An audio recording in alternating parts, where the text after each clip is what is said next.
আজকে হয়তো আমরা দেখতেছি যে কেউ উপরের দিকের দেশ, কেউ নিচের দিকের দেশ। ইচ্ছামতো আপনি ষড়যন্ত্র করলেন, ইচ্ছামতো আপনি যেই হিসাব করে আপনার পানিটা ছাড়ার কথা সেই হিসাব করে ছাড়লেন না, ডিক্লেয়ার দিলেন না। হ্যাঁ, তাদেরও পানি যদি অনেক বেড়ে যায় কি করবে তারাও তো ডুবে যাবে। কিন্তু ছাড়ার একটা রুলস আছে, আস্তে আস্তে করে ছাড়তে হবে।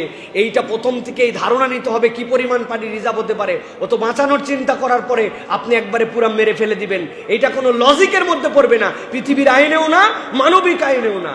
আপনি যেই পানি এত জড়ো করছেন ওইটা না করে যদি প্রথম থেকেই আস্তে আস্তে করে ছাড়তেন তাহলে পানি প্রবাহের রাস্তাতে তো বেরিয়ে যেত। একবারে ছাড়ার কারণে এলোমেলো হয়ে গেল। আপনি এগুলো চক্রান্ত করেন অথবা ষড়যন্ত্র করেন অথবা আপনি বিপদে ফেলার জন্য করেন। আল্লাহ বলছেন সব খবর আল্লাহর কাছে আছে। তবে হে নবী, আপনি কেবল নয়, আপনার উম্মতকে আমি আল্লাহ গ্যারান্টি দিলাম, তাদের চক্রান্ত নিয়ে দুশ্চিন্তাগ্রস্ত হবেন না। সাময়িক কষ্ট পাবেন কিন্তু আল্লাহ আপনাদের সাথে আছেন। সুবহানাল্লাহ।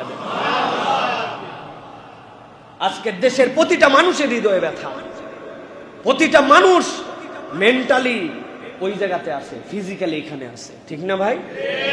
আমাদের সামর্থ্য যদি থাকতো ওই ভাইগুলাকে আমরা আমাদের বাড়িতে নিয়ে এসে রেখে দিতাম। ঠিক কিনা? আমরা অর্ধেক খাবার খেয়ে আমরা তাদেরকে খাবার দিতাম। হয়তো আমরা পাচ্ছি না কিন্তু আমাদের হৃদয়গুলো তাদের সাথে আছে। আল্লাহ এই হৃদয়ের বিশাল দাম রেখেছেন।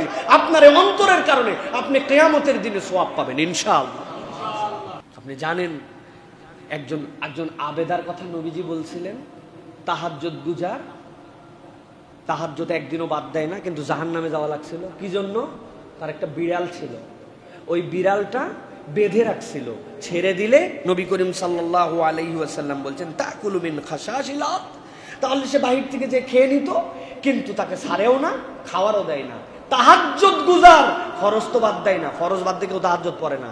আল্লাহর নবী বলতেছেন জাহান্নামে আল্লাহ পাঠাইছে একটা বিড়ালকে কেবল কষ্ট দেওয়ার জন্য। আর আপনি মানুষকে যদি কষ্ট দেন, আপনি মানুষের সাথে অন্যায় আচরণ করেন, কি পরিণতি আপনাকে নিতে হবে একবার ভেবে দেখেন না। নবীজি এরপরে বলছেন ওয়াহাব্বুল আমালি ইলাল্লাহ, আর জানো আল্লাহর কাছে সবচেয়ে পছন্দনীয় আমল কোনটা? নবী করিম সাল্লাল্লাহু আলাইহি সাল্লাম বলছেন সুরুরুন তুদখিলুহু আলা মুসলিমিন, কোন মানুষের হৃদয়ের মধ্যে আনন্দ ঢুকায় দেওয়া, এটা আল্লাহর কাছে সবচেয়ে উত্তম। একটা মানুষের হৃদয়ে আপনি আনন্দ ঢুকায় দিয়েছেন, বিপদে ছিল উদ্ধার করে দিয়েছেন, অর্থনৈতিক কষ্টে ছিল স্বাবলম্বী করে দিয়েছেন, সামর্থ্য ছিল হেল্প করে দিয়েছেন, ওই লোকটা খুশি হয়ে গেছে। কেউ যদি কারো অন্তরে আনন্দ ঢুকাতে পারে, নবী বলছেন এটাই উত্তম আমল। সুবহানাল্লাহ। রাসূলুল্লাহ সাল্লাল্লাহু আলাইহি ওয়াসাল্লাম এরপরে বলছেন অথবা আউ তাকশিফু আনহু কুরবাতান, তার কোনো কষ্ট তুমি দূর করে দিছো, আল্লাহর কাছে এটা উত্তম আমল। অথবা সে ঋণগ্রস্ত ছিল, ঋণ মওকুফ করে দিছো। অথবা সে ক্ষুধার্ত ছিল, তুমি তার ক্ষুধা নিবারণ করায় দিছো। আল্লাহ নবী বলছেন আল্লাহর কাছে এই চারটা আমল সবচেয়ে উন্নত আমল। সুবহানাল্লাহ।